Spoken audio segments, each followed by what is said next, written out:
Hi. There are many different ways to sew by hand, and there are different types of stitches that one can use. Sometimes you want to see the stitch, and sometimes you don't. And that's where blind stitch comes into play. Hi, my name is Daniel King. I'm a designer, pattern maker, and sewer. A blind stitch is a stitch where you can actually stitch something together, but you don't really want to see it. Now, I'm going to do a quick demonstration, but I'm using a contrasting colored thread so that you can see it, but the object is not to be able to see it. So, for instance, here on this pillow cover, I have a whip stitch where you can see the stitching. This is a certain technique that you can use.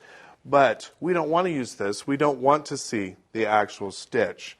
So by doing a blind stitch where you have the two pieces of fabric together and you go inside of those two and you just catch a little bit of the one side and a little bit of the other and try and push in between them to bring the needle out in between.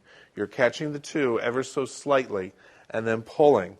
That will stitch the two together without actually seeing the stitch. Now, some people find that, you go out a little too far, but if it's the same color fabric, it's barely noticeable. So I'm going to do that again. Catch one side, catch the other on the inside, push through, and bring the needle out between, not over, but in right between the two, and bring the needle out. And once I've done that, then the two pieces are together,